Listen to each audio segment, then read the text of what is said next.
जय श्री कृष्ण। राधे राधे दोस्तों, कई हजार वर्षों बाद 7 सितंबर 2023 को बहुत ही दुर्लभ और दिव्य संयोग बनने जा रहा है, क्योंकि इस दिन जन्माष्टमी के पावन पर्व के साथ साथ राजयोग, अमृत सिद्धि योग और साथ ही धनलक्ष्मी जैसे कई योग बन रहे हैं। और इस दिन भगवान श्री कृष्ण सबसे अधिक प्रसन्न होने वाले हैं। इसीलिए दोस्तों, अगर आप भी भगवान कृष्ण से इस दिन जो भी सच्चे दिल से मांगेंगे वो मनोकामना आपकी जरूर पूरी होगी। वहीं दोस्तों, कृष्ण भगवान को प्रसन्न करने के लिए इस जन्माष्टमी पर कुछ विशेष उपाय जरूर करने चाहिए, जो कि आपकी किस्मत बदल देंगे और आपको मालामाल और धनवान बना देंगे। साथ ही आपके सभी दुखों का नाश हो जाएगा। इसलिए दोस्तों, जन्माष्टमी से जुड़ी संपूर्ण जानकारी के लिए इस वीडियो को अंत तक जरूर देखें। और दोस्तों, अगर आप भी अपने जीवन में भगवान श्री कृष्ण की कृपा पाना चाहते हैं तो इस वीडियो को लाइक करें, कमेंट में जय श्री कृष्ण राधे राधे लिखना ना भूलें। दोस्तों, आज की इस बेहद ही सुंदर वीडियो में हम बात करेंगे कृष्ण जन्माष्टमी साल 2023 में कब मनाई जाएगी, किस दिन आप जन्माष्टमी का व्रत रखेंगे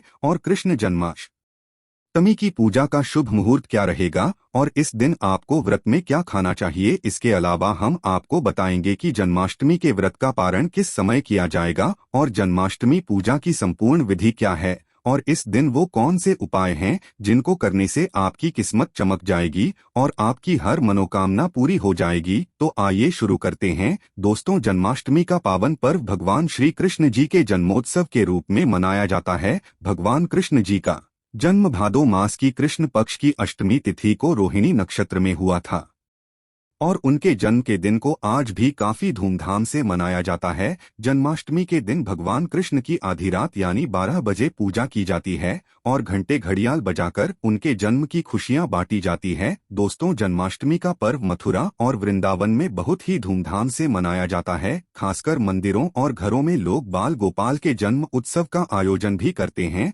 और बाल गोपाल के लिए पालकी भी सजाते हैं। ऐसी मान्यता है कि भगवान विष्णु जी ने धर्म की स्थापना करने के लिए श्री कृष्ण जी के रूप में जन्म लिया था। इस दिन व्रत धारण कर भगवान श्री कृष्ण जी का स्मरण करना अत्यंत ही फलदायी होता है। शास्त्रों में जन्माष्टमी के व्रत को व्रत का राजा कहा गया है। दोस्तों, भविष्य पुराण में इस व्रत के संदर्भ में उल्लेख है कि जिस घर में यह व्रत किया जाता है वहां अकाल मृत्यु, गर्भपात, दुर्भाग्य तथा कलह नहीं होता है। जो एक बार भी इस व्रत को करता है वो संसार के सभी सुखों को भोगकर विष्णु लोक में निवास करता है। दोस्तों, इस दिन लोग पूरा दिन व्रत उपवास रखते हैं और आपको बता दें कि जन्माष्टमी का व्रत अष्टमी तिथि से शुरू होता है और इस व्रत का पारण नवमी तिथि में ही करना चाहिए, तभी इस व्रत का पूरा फल प्राप्त होता है। इसीलिए जो लोग इस व्रत को रखें उन्हें सप्तमी की रात में हल्का एवं सात्विक भोजन करना चाहिए। साथ ही ब्रह्मचर्य का पालन करना चाहिए। दोस्तों, जन्माष्टमी का व्रत कुछ लोग निर्जला रहकर भी रखते हैं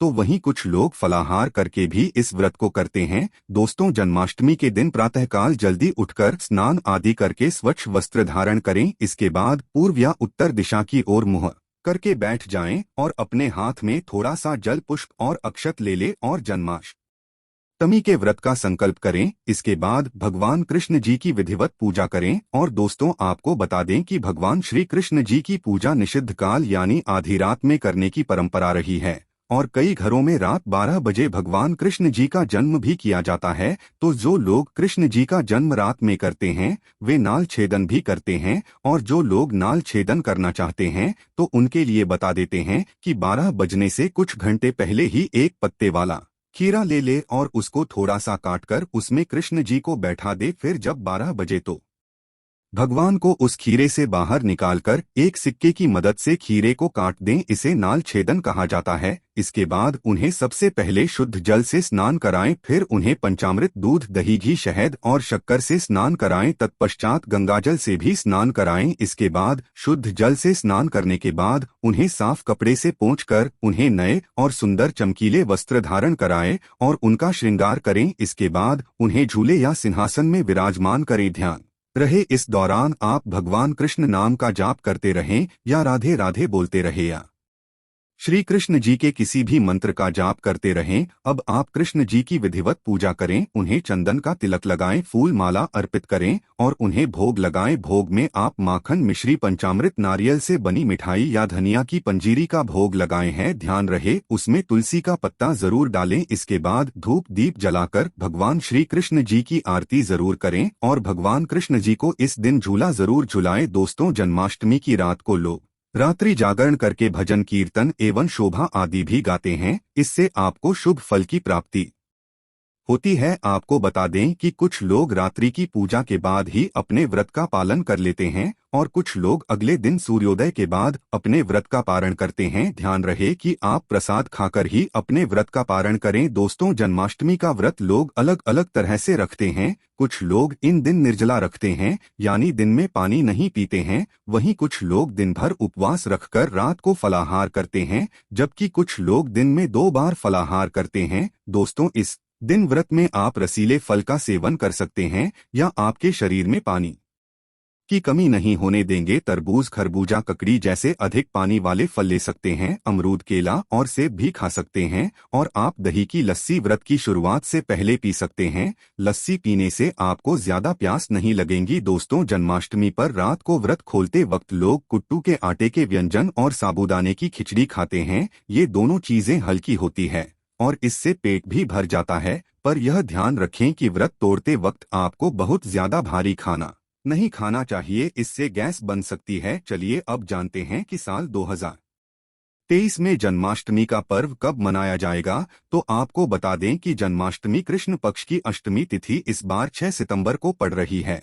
और यह कृष्ण भगवान की 5250वीं जन्माष्टमी होगी। ऐसे में यह 6 सितंबर को दोपहर 3:37 से शुरू होगी और 7 सितंबर को शाम 4:14 तक रहेंगी। इसलिए इस दिन सुबह 9:20 से रोहिणी नक्षत्र शुरू होगा। ऐसे में गृहस्थ सितंबर और वैष्णव संप्रदाय के लोग 7 सितंबर को इस त्योहार को मनाएंगे। दोस्तों, जन्माष्टमी के लिए इस बार शुभ मुहूर्त 46 का है, जो 12:02 से 12:48 तक रहेगा। ऐसे में इस दिन रोहिणी नक्षत्र का संयोग भी बन रहा है। ऐसे में इस दुर्लभ संयोग में जन्माष्टमी की पूजा करने से 3 जन्मों के पापों से मुक्ति मिलेगी। वहीं अगर किसी की आत्मा प्रेत योनि में भटक रही है तो उनके नाम से की गई पूजा उनकी आत्मा को मुक्ति प्रदान करेगी। इस दिन का व्रत निसंतान को भी संतान का सुख देने वाला होता है। ऐसे में इस बार जन्माष्टमी का व्रत करना ना भूले। साथ ही जो इस व्रत को शुरू करना चाहते हैं तो इस बार उनके लिए यह सबसे अच्छा मौका है प्रभु श्री कृष्ण जी की कृपा पाने का। ऐसे में वह भी इस बार व्रत को शुरू कर सकते हैं। तो दोस्तों, आइए अब जानते हैं जन्माष्टमी की व्रत कथा, जिसको पढ़ने या सुनने से वृत्ति के सारे पाप धुल जाते हैं। दोस्तों, स्कंद पुराण के मुताबिक ययाति वंश के राजा उग्रसेन का राज्य चलता था। उग्रसेन का सबसे बड़ा पुत्र कंस था, जिसकी चचेरी बहन देवकी थी। कंस अपने ही पिता को जेल में डालकर स्वयं राज करने लगा। वहीं दूसरी ओर कश्यप का जन्म राजा शूरसेन के पुत्र के रूप में यानी वासुदेव का जन्म हुआ। आगे चलकर वासुदेव का यह देवकी से संपन्न हुआ। देवकी को विदा करने के दौरान एक आकाशवाणी वाणी होती है, हे कंस, तू आज जिस बहन को इतने प्यार से विदा कर रहा है, कल उसी का 8वां पुत्र तुम्हारी मौत का कारण बनेगा। ऐसा सुनते ही देवकी को मारने के लिए हावी हो गया, पर सैनिकों और वासुदेव के वचन ने ऐसा होने से बचा लिया। वासुदेव सत्यवादी थे। इन्होंने कंस को वचन दिया कि वो अपना 8वां पुत्र सौंप देंगे। वासुदेव जी की बात मानते हुए कंस ने उन दोनों को बंदी बनाने का निर्णय लिया और उनके पास पहरेदार लगा दिए। इसके बाद देवकी के सारे संतानों को मारने का प्रण कर लिया। निश्चय अनुसार देवकी के 7 संतान द्वारा मारे गए। इसके बाद देवकी के 8वें पुत्र का जन्म हुआ। भाद्रपद माह के कृष्ण पक्ष की अष्टमी तिथि को रोहिणी नक्षत्र के दौरान मध्य रात्रि में भगवान श्री कृष्ण का जन्म हुआ था। बालक के जन्म लेते ही जेल की कोठरी प्रकाशमय हो गई। साथ ही एक आकाशवाणी सुनाई दी कि तुम बालक को गोकुल में रह रहे नंद बाबा के यहाँ छोड़ आओ, वहाँ एक कन्या का जन्म हुआ है, उसे तुम यहाँ ले आओ। ऐसा सुनते ही वासुदेव की हथकड़ियाँ खुल गई। वे तुरंत एक टोकरी में श्री कृष्ण को रखकर इसे माथे पर लादे गोकुल की ओर निकल पड़े।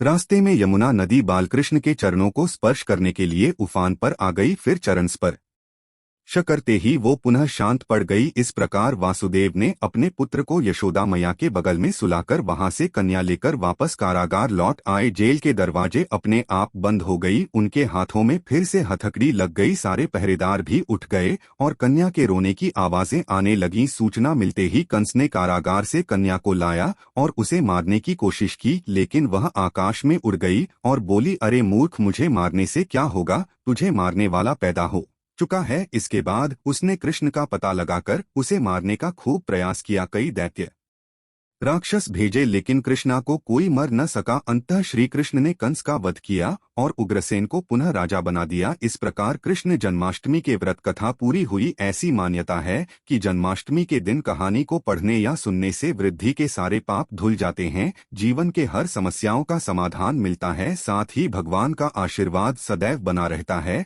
तो आइए दोस्तों, आप जानते हैं जन्माष्टमी के दिन कौन से उपाय करने से आपकी किस्मत चमक जाएगी और आपके सभी दुखों का नाश हो जाएगा। सबसे पहला उपाय आपके अटके कार्यों में गति लाएगा।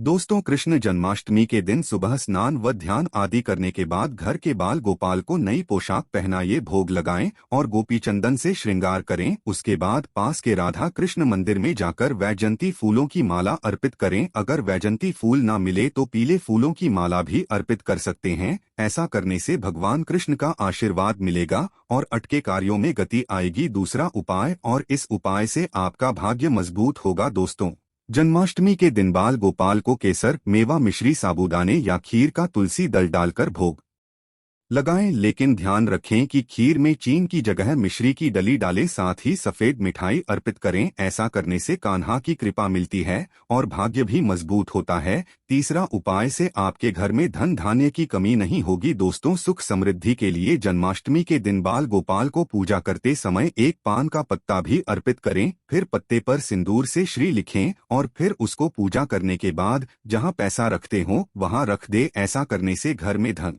धान्य की कमी नहीं होती और धन संबंधित समस्या दूर होती है। इस उपाय से मिलेगा शुभ समाचार। दोस्तों, निसंतान दंपत्ति जन्माष्टमी के दिन गाय और उसके बछड़े की सेवा करें और आशीर्वाद लें। इसके साथ ही गाय और उसके बछड़े की मूर्ति भी लेकर आए और बाल गोपाल के पास मूर्ति को रखकर उनकी भी पूजा करें। ऐसा करने से भगवान कृष्ण की कृपा से जल्द शुभ समाचार सुनने को मिलता है। इसके बाद गाय और बछड़े की मूर्ति को ईशान कोण में रखना आदर्श स्थान माना गया है। इस उपाय से आर्थिक तंगी होगी दूर। कर्ज की समस्या से परेशान हैं तो जन्माष्टमी के दिन दक्षिणावर्ती शंख से भगवान कृष्ण जी का अभिषेक करें। दक्षिणावर्ती शंख को लक्ष्मी का स्वरूप माना गया है और लक्ष्मी पूजा में इस शंख के बिना पूजा पूरी नहीं होती। ऐसा करने से आर्थिक तंगी दूर होती है और लक्ष्मी की प्राप्ति होती है। इस उपाय से व्यवसाय में होगी उन्नति। कृष्ण जन्माष्टमी के दिन सुबह शाम 11 बार तुलसी की परिक्रमा करें और घी का दीपक जलाएं। इसके बाद 108 बार ओम नमो भगवते वासुदेवाय मंत्र का जप करें। साथ ही कपूर जलाकर उस पर थोड़ी मिश्री डाल दें और कपूर और मिश्री का दान भी करें। ऐसा